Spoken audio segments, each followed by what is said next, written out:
गुरुजी आपके श्री चरणों में कोटि कोटि प्रणाम इस दासी का जी। और गुरुजी मैं ये मेरा प्रश्न ये है कि खाटू श्याम बाबा किस मतलब क्या कृष्ण से शीश कैसे दान दिया था?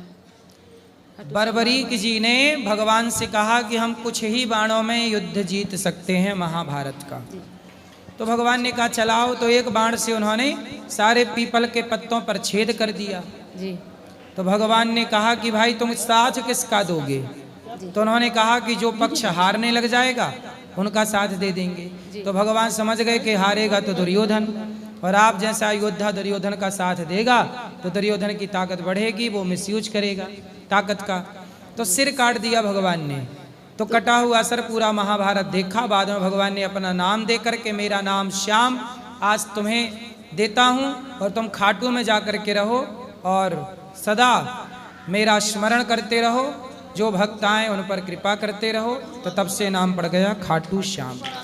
तो भगवान कृष्ण की कृपा से ही उन्हें ये सब कुछ प्राप्त हुआ। तो कृष्ण भगवान और खाटू श्याम बाबा अलग हैं? हाँ, अलग अलग हैं, अलग। पर भगवान ने अपनी ताकत, अपनी शक्ति और अपना नाम उन्हें दे दिया। वो बर्बरीक हैं, पर भगवान की शरण में भगवान के भक्त हैं वो, और भगवान ने फिर अपनी शक्ति प्रदान कर दी। गुरुजी आपको जो मैं स्टूडियो में देखती थी, न्यूज़ चैनल देखती थी, मुझे इतना दिल धक धक करता था। मैं जब मेरे पति जी न्यूज़ ज़्यादा देखते हैं तो आपके जो देखते थे स्टूडियो में तो बहुत दिल धक धक। देखो कैसे कैसे लोग हैं कि गुरुजी को कितने प्रश्न क्वेश्चन कर रहे हैं कि कितना अच्छा काम कर रहे हैं मेरे गुरुजी। और गुरुजी मैं चरणोदक चाहती हूँ आपका, मैं आपका चरणोदक लेना चाहती हूँ। ठीक है मैया, आप तो आशीर्वाद दो। गुरुजी मैं सुबह आपका चरणोदक ले सकती हूँ? आप आशीर्वाद दो हमें, बस सेवा करते रहें बस। हेलो हेलो महाराज जी के चरणों में इस दास का प्रणाम जी। आपसे सुबह बात हुई थी हमारी कि हमें कविता आपको कुछ सुनाना बिल्कुल है। सुनाइए, कविता आप कवि हैं, सुनाइए। मेरा नाम मोहन चंद्र दीवाना है और मैं जालौन का रहने वाला हूँ। मोहन चंद्र दीवाना आप ही हैं? हाँ। अच्छा, मोहन चंद्र दूसरे भी सुने थे हमने, नहीं, पर आप दीवाना हैं। बढ़िया। छोड़िए माइक, छोड़ दो माइक। तो सबसे पहले आपको भगवान श्री कृष्ण के चरणों में सादर समर्पित ये छंद है। सुनाइए सुनाइए, छंद सुनाइए। कोमल कपोल कारी कजरारी कोर कढ़ी, कोमल कपोल कारी कजरारी कोर कढ़ी, कुंचित है केश काले किशन कन्हाई के, भाल सोहे मुकुट वाह। मुकुट में मयूर पंख, कानन में कुंडल सुहावे यदुराई के, वाह। निरख के अंग अंग कोटि कोटि भी अनंग, वाह। निरख के अंग अंग सुंदर। कोटि कोटि भी अनंग, नत नत जावे आगे बाकी तरुणाई के, सुंदर। ऐसे मनमोहन पे वारी वारी जाए अली, भयो है अधीन विश्व जाकी प्रभुताई के। वाह। भयो है अधीन विश्व जाकी प्रभुताई के। सुंदर। एक छंद राधा जी के चरणों में सुंदर। सादर समर्पित। 16 कलामें परिपूर्ण है जो भली भांति, उनकी कला के बड़े कौतुक नवीन हैं, जिनके गुणों का करें गुणगान देव ऋषि। सुंदर। ऐसे गुणवान सर्वगुण में प्रवीण है, वाह। जिनके अधीन काम क्रोध मोह लोभ सृष्टि, जिनके अधीन जी जी काम क्रोध मोह लोभ सृष्टि, वाह। ऐसे कर्म योगी कृष्ण सृष्टि में विलीन है। वाह। और सुंदर। धन्य धन्य वृष भानुजा, धन्य वृष भानुजा, बड़ी है बड़ भागनी तू, जो त्रिलोकी नाथ है वो भी तेरे अधीन है। वाह। वो भी तेरे अधीन, वो भी तेरे अधीन है। जो त्रिलोकनाथ है वो भी तेरे अधीन वो है। भी तेरे अधीन है। कुछ पंक्तियां अगर आज्ञा हो हाँ तो। हाँ, बहुत सुंदर सुना रहे। ये आपने लिखा है? हाँ, ये हमारा, ये आपकी रचना बा, बहुत बढ़िया कवि हैं आप, उच्च कोटि के। एक आध्यात्म चिंतन पे आप कुछ सुनाइए। पंक्तियां देखें। मैं ढूंढता रहा जिसे, मैं ढूंढता रहा जिसे वो आत्मा में है। वाह।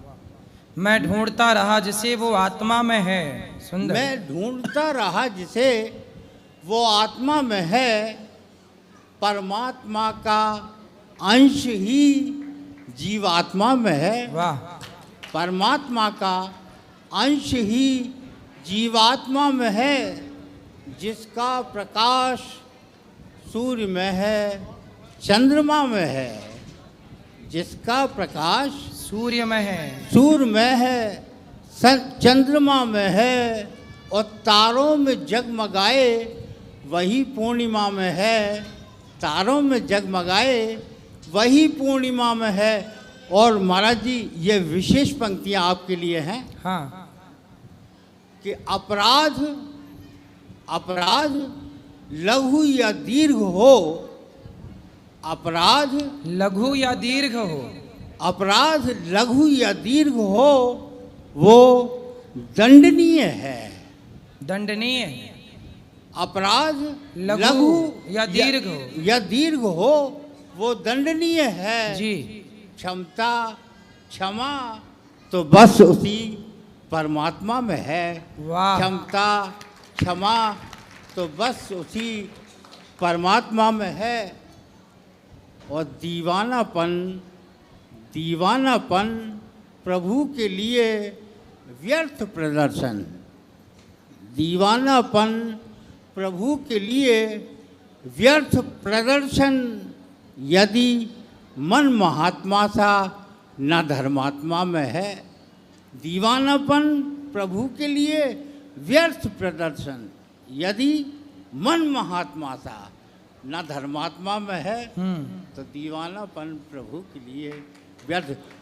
महाराज जी से एक निवेदन है हमारा कि हमें आपका नंबर चाहिए, अगर कभी भेंट। कौन सा नंबर? आपका मोबाइल नंबर। मोबाइल नंबर, ठीक है, ये पंडित जी अभी दे देंगे आपको नंबर। ठीक। राधे राधे गुरु जी, जी, आपके जी। चरणों में कोटि कोटि प्रणाम। मुझे आपसे मिलने का सौभाग्य मिला। गुरु जी, मेरा एक आपसे प्रश्न है कि जो कुछ लोग बोलते हैं कि सर्प को मारना पुण्य होता है, क्या सर्प या बिच्छू को मारना पाप है कि पुण्य है? सांप और बिच्छू को मारना पाप है कि पुण्य है, ये सवाल है आपका? जी। तो आप क्या समझते हैं, सांप बिच्छू को मारना आपके हिसाब से क्या है, पाप की पुण्य? कुछ लोग बोलते हैं कि सर्प घसटते हैं, उनको मारने से पुण्य मिलता है। कौन बोलता है? कुछ लोग बोलते हैं कि तो बोले तुम भी परेशान हो, तुम्हें भी मार दें क्या? बोले तुम भी परेशान हो, घिसट रहे हो, जिंदगी बोझा ढो रहे हो, बोले तुम्हें भी मुक्त करूं क्या? जी सर। और गुरु जी, एक सवाल और है। जो हम कीटनाशक दवाई डालते हैं, जो उसमें कई कीटाणु नष्ट हो जाते हैं, चूहे घर में रहते हैं, उनको चूहा मार दे देते हैं कुछ लोग। चूहा मारने को चूहा मार वाली दवाई नहीं डालना चाहिए चूहों के लिए। जी। चूहा पकड़ने का एक सुंदर सा पिंजरा आता है, वो अंदर खाद्य पदार्थ लगा दो, पिंजरे में घुस जाता है, सुरक्षित वो भी रहता है, आप भी सुरक्षित हो। पिंजरा से जाके जंगल में उसको फेंका, अपना जंगल में रहे। हत्या, जितनी हत्या देखो बच सकते हो हत्या से उतना बचो। जी। किसान कीटनाशक दवाई डालता है, जी, वो जी। किसान की मजबूरी है, जी। नहीं डालेगा तो फसल खत्म कर देगा जी। जीवाणु, इसलिए उसकी मजबूरी है। जी। तो जितना आप चूहे को तो मारना मजबूरी नहीं है, चूहे को पकड़ के आप जंगल में फेंक दो, जी। है ना? इसलिए मारने से बचो। हम क्यों किसी को सताएं बेवजह? जो कीटनाशक है वो मजबूरी है, मजबूरी में किया गया, वो हम जान के नहीं कर रहे हैं, मजबूरी है। जी, जी। तो मजबूरी का पाप तो फिर भी क्षमा है, पर जान कर बेवजह पाप किया जाए वो दोष है। जी। जी एक सांप बिच्छू को क्यों मारोगे? जी सांप जहरीला होता है। जैसे यदि सांप नहीं रहेंगे तो ये पूरा प्रकृति का संतुलन बिगड़ जाएगा। पता है अंतरिक्ष में आकाश में जो जहर होता है वो जहर कौन ग्रहण करता है? सांप ग्रहण करता है। तो सांप जब होगा ही नहीं तो ग्रहण कैसे करेगा? प्रकृति में भी तो दोष होता है उस जहर, वो जहर कौन पिएगा? सांप ही ना ग्रहण करेगा। इसलिए सांप भी इस प्रकृति में उतना ही महत्व रखता है जितना महत्व मनुष्य रखता है या पेड़ पौधे रखते हैं। जी इतना ही महत्व सांप का है धरती पे। इसलिए किसी जीव को क्यों मारा जाए? मिल जाए तो पकड़ के जंगल में फेंक दो। जी जी जी एक सवाल और है हाँ, गुरु जी, जैसे रुद्राक्ष हम लोग बचपन में गांव में गैया चराते थे, जंगलों में जाते थे गैया चराने, खेतों में ढेर सारे सांप मिलते थे हम लोगों को। कभी हमने आज तक किसी सांप को नहीं मारा। हमें सांप से बचपन में डर भी लगता था और हमें बहुत मिलते थे। बैठे रहो तो बगल से सांप निकल जाए, क्योंकि गांव में गैया चराने में यही होता है। खेतों में गैया चल रही है, जंगलों में चल रही है, पता नहीं कहाँ से सांप। कभी मारा नहीं हम लोगों ने। जी जी और गैया सांप के उसी क्षेत्र में चरती भी रही। कभी सुनने में नहीं आएगा कि सांप ने किसी गैया को डस लिया। जी सब अपने अपने काम कर रहे हैं। एक सवाल और है, जो रुद्राक्ष माला धारण करते हैं, रुद्राक्ष और तुलसी की माला, इसके क्या क्या नियम है इसे पहनने के, धारण अभी करने बताए तो कि नियम ये है कि मांस ना खाओ। जी आप खाते हो? नहीं खाते। शराब पीते हो? नहीं पीते। बीड़ी बीड़ी नहीं पीते। सिगरेट नहीं पीते। तंबाकू गुटखा खा लेते हैं। खा लेते हो? जी तो क्या मिल जाता है उसको खाने से? लोगों ने सिखा दिया शुरू शुरू में एक एक दो दो गीड़ी खिला के। अब हम सिखा रहे हैं कि ना जी। खाओ, तो हमारी सीखोगी कि उन दोस्तों की सीखोगे? जी अब छोड़ना मुश्किल हो गया है। क्यों जी छोड़ना मुश्किल हो गया गुटखा? जी क्यों? मतलब गुटखे ने इतना आपको गुलाम बना लिया कि आप छोड़ नहीं पा रहे हैं। तो आप उसके गुलाम हो गए कि नहीं? कम करने की कोशिश करते हैं। पहले ये बताओ, आप गुलाम हो गए कि नहीं गुटखे के? जी ये कंपनी आपको गुटखा का गुलाम बना बना के सारा पैसा कितने का खा लेते हो रोज? सर गुरुजी, ये सरकार बंद क्यों नहीं करवा देती है गुटखों को? सब सरकार करे, तुम खाना बंद कर दो, अपने आप बंद हो जाएगा। खाना बंद करने वाले, यदि गुटखा खाने वाले ही ना रहें तो अपने आप बंद हो जाएगा। ये बताओ कि आपको कितने रुपए का खा लेते हो? 40 रुपए का। सरकार तो सेल्फास भी मेडिकल में मिलती है, तो आप सेल्फास भी खा लोगे क्या कि जो बिक रहा है सब खा लो? जी जी जी भाई बिक तो सेल्फास भी रही है ना, जहर भी तो बिक रहा है। आप कह रहे गुटखा बिक रहा है तो खा रहे हैं, भाई बिक तो सेल्फास भी रही है। जी जी तो जो बिकेगा सब खा जाओगे? जी जी क्या जी? छोड़ने की कोशिश करेंगे गुरुजी गुटखा को। कब छोड़ोगे? जब आपकी कृपा होगी। अरे हम तो कह रहे हैं अभी छोड़ दो। जी जी कोशिश करेंगे गुटखा छोड़ने की। शादी हो गई? जी हो गई गुरु। तो 40 रुपया का रोज खर्चा है आपका। जी जी और इसी गुटखा के आपके पास रखा गुटखा जेब में है। दिखाओ जरा, निकालो, देखो नीचे क्या लिखा उसमें, पढ़ो अच्छे से, पढ़ के सुनाओ नीचे क्या लिखे, लाइन लिखी है। तानसेन। अरे तुम नाम नहीं पूछ रहे तुमसे, ब्रांड नीचे लाइन लिखी है कि गुटखा खाना स्वास्थ्य के लिए हानिकारक है। दिखाओ जरा, उसमें लिखा है। लिखा है ना पढ़ा है? पढ़ा है? पढ़ा है। तो काहे नहीं समझ रहे हो? कैंसर हो जाएगा तुम्हें। कैंसर हो जाएगा तो फिर मुंह फाड़ना पड़ेगा या पूरा हटाना पड़ेगा गाल वाल। और पत्नी और बच्चे सब बेचारे रह जाएंगे बिना बाप के और बिना पति के। जी तो आप चाहते हो कि आप कैंसर से मर जाओ? एक आए थे मेरे पास व्यक्ति, वो कहते थे, आए इसीलिए आए, बोले गुरुजी डॉक्टर ने बोला है मैं 7 दिन बाद मर जाऊंगा। गुटखा खा के कैंसर हो गया था और बोले डॉक्टर ने बोला अब 7 दिन बाद मर जाऊंगा। 7 दिन के महीना भर बोल रहे थे वो जी। और बताइए फिर वो लगता है मर ही गए। तो गुटखा खा के आप मौत ही तो खरीद रहे हो 40 रुपया में रोज की। जी जी क्या जी? अब खाओगे कि नहीं? नहीं खाएंगे। कब से? 1 हफ्ते बाद। 1 हफ्ते बाद मतलब 1 हफ्ते और खाओगे? जी जी। क्यों? और इसी 1 हफ्ते में आपको कैंसर हो गया तो 1 हफ्ते में धीरे धीरे कम करके उसे छोड़ देंगे।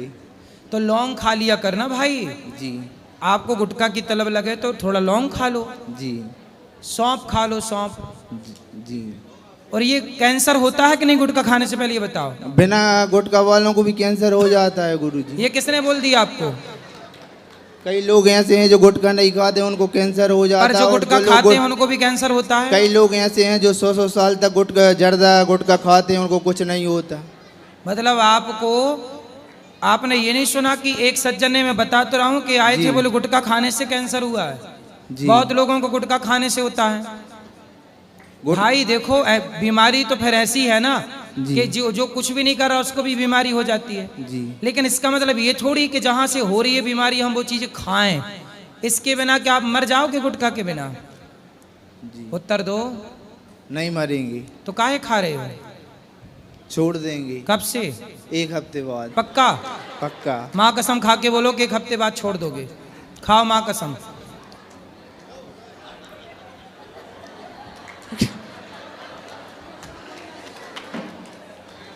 कोई फायदा है इसको खाने से? नहीं है गुरुजी। 40 रुपया रोज बर्बाद हो रहे हैं। वो 40 रुपया का भैया थोड़ा बच्चों के लिए थोड़ा जोड़ जोड़ के कपड़े पढ़ाओ लिखाओ बच्चों। घर है खुद का कि किराए का है? खुद का घर है।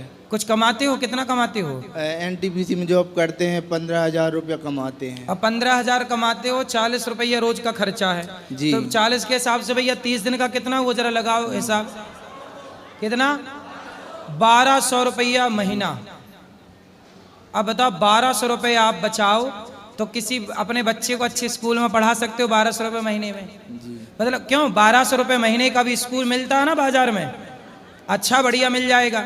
और वो देखो आप 1200 दे के आप खरीद क्या रहे हो अपने लिए? कैंसर। जी। तो अब मुझे माँ कसम खा के बोलो कि 1 हफ्ते बाद नहीं खाओगे गुटखा। गुरुजी कसम मत खिलवाओ, गुटखा छोड़ देंगे। अगली बार आएंगे ना तो गुटखा छोड़ देंगे। और ये तो मानो हर बार आओ पर माँ कसम खा के बोलो कि नहीं खाओगे। आप तो खुद बोले हो ना कि मुझे 1 हफ्ते का समय दो, तो मैं 1 हफ्ते बाद ही तो बोल रहा हूँ। 1 हफ्ते तक तुम्हारा जितना जी करे खाना, पर माँ कसम खा के बोलो कि 1 हफ्ते बाद नहीं खाऊंगा। गुरुजी सॉरी। काहे सॉरी? पहले ना औरी, पहले ना औरी। हमारा ये इतना समय तुमने खा लिया, गुटखा भी खा लिया, हमारा समय भी खा लिया, और माँ कसम भी नहीं खा रहे हो। गुरुजी जल्दी खाओ माँ कसम। हमारा समय खा लिया तुमने इतना सारा, जल्दी खाओ माँ कसम के नहीं खाएंगे गुटखा। गुरुजी अगली बार तक आएंगे, आप पूरी कोशिश करके। अभी 1 हफ्ते बाद अगर हमने खा लिया तो क्यों खा लोगे 1 हफ्ते बाद? इसलिए तो बोल रहे हैं माँ कसम खाओ तो नहीं खाओगे। जल्दी खाओ, टाइम नहीं है बेटा। जी गुरुजी राधे राधे। क्या? आपके चरणों में कोटि कोटि धन्यवाद। तुम टाइम खराब करके जा रहे हो। गुरुजी छोड़ने की हम आप पूरी कोशिश करेंगे। माँ कसम नहीं खाओगे? हमारी कसम खा ले रहे हैं हम। अरे तुम्हारी काहे खाओ, माँ की खाओ, माँ की कसम खाओ। तुम्हारी कसम नहीं, माँ की कसम खाओ। माँ की कसम खाओ कि अब हम गुटखा नहीं खाएंगे 1 हफ्ते बाद से। खा लो ना मेरे भाई। आप छोड़ दोगे तो तमाम युवाओं को प्रेरणा मिल जाएगी, यार उसने छोड़ दिया हम भी छोड़ दें। 1 कदम हम अच्छाई की ओर बढ़ा रहे हैं आपको, और आप 1 कदम बुराई की ओर जा रहे हो। आप बताओ हम आपके लिए अच्छा कह रहे हैं कि बुरा कह रहे हैं? आप बिल्कुल 100% सही कह रहे हैं। फिर हम आपको 1 कदम अच्छाई की ओर ले जाना चाहते हैं, और आप 1 कदम रिवर्स बुराई की ओर जा रहे हो। जी जी। तो खाओ माँ कसम के नहीं खाओगे? जी जी। क्या जी क्या जी? माँ कसम खा के बोलो गुटखा नहीं खाएंगे।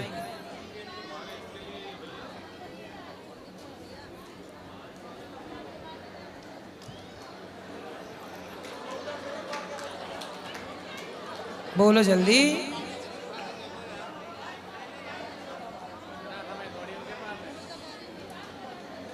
बोलो। गुरुजी। हाँ जल्दी बोलो। क्या? छोड़ देंगे गुरुजी।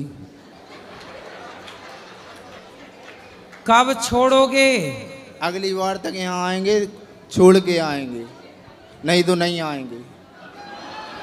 अरे तुम आओगे नहीं फिर? आओगे नहीं? हम कहाँ तुम्हें ढूंढते फिरेंगे? नहीं गुरुजी, आपको टीवी पे देख लेंगे हम। अरे तो हम कैसे देखेंगे तुम्हें? तुम तो हमें देख लोगे। तुम हमें देखो इससे मतलब नहीं है, हम तुम्हें कह रहे हैं जो वो मान लोगे इससे तुम्हारा भला हो जाएगा। गुरुजी आपकी बात मान लिया, हाँ, मान ली, बिना कसम खाए।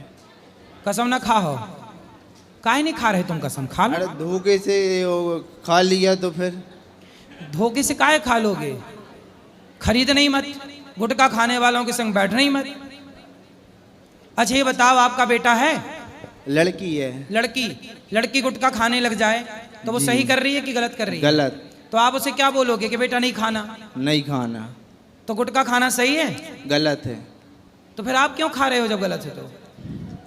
ऐसे में आपकी बेटी खाने लग जाएगी कि बाप खा रहा है, कल को आपका बेटा होगा, बेटा भी खाएगा कि भाई बाप तो गुटखा खाता, मैं शराब भी पीऊंगा। कल तुम्हारे बच्चे बिगड़ गए तो तुम जिम्मेदार होगे। बाद में मत कहना किसी ने समझाया नहीं, हम समझा रहे हैं, तुम मानने को तैयार नहीं हो, फिर बिगड़ जाए औलाद तो ना बोलना। गुरुजी ना घर पे लड़की है, ना पत्नी है, हैं? ना लड़की है, ना पत्नी है। किसकी? हमारी। अभी तो कह रहे थे शादी हो गई। तो शादी हो गई, लेकिन है नहीं है, शादी होना या ना होना एक ही बात। तो पत्नी कहाँ रह रही है? मायके में। तो तुम गुटखा खा तो इसलिए तो भाग गई। कही तो थी उसने छोड़ दो, तुम नहीं छोड़ी तो भाग गई। उसने रोका था ना तुम्हें गुटखा खाने से? नहीं रोका। तो हम रोक रहे हैं। वो खुद खाती है। हाँ। तो तुमने सिखा दिया होगा उसको खाना। हमने नहीं सिखाया गुरुजी। जब शादी होके आई थी तब खाती हुई आई थी कि पहले बाद में खाना सीखी नहीं है? खाती नहीं। खाती थी। हाँ। तो वो खा रही है तो तुम भी खा रहे हो। तुम छोड़ो तो वो भी छोड़ देगी। अब तुम तो कोशिश करो, अब तुम नहीं छोड़ो तो पत्नी कैसे छोड़ेगी? तुम छोड़ दोगे तो बोल देना कि देखो हमने छोड़ दिया, अब तुम छोड़ो, छोड़ देगी वो। जी। कोई तो सुधरे जी। कि वो बिगड़ी है तो मैं भी बिगड़ जाऊं। तो पत्नी आपके साथ नहीं रहती? नहीं रहती। क्यों नहीं रहती? वो उनके मम्मी पापा ने बढ़ावा ज़्यादा दे रहे हैं कुछ उनको। कई बार समझा भी दिया है, पर मानने को तैयार क्या? नहीं। आप क्या कर, मतलब पत्नी आपके साथ क्यों नहीं रहना चाहती? क्या दिक्कत है? क्या बोलती है?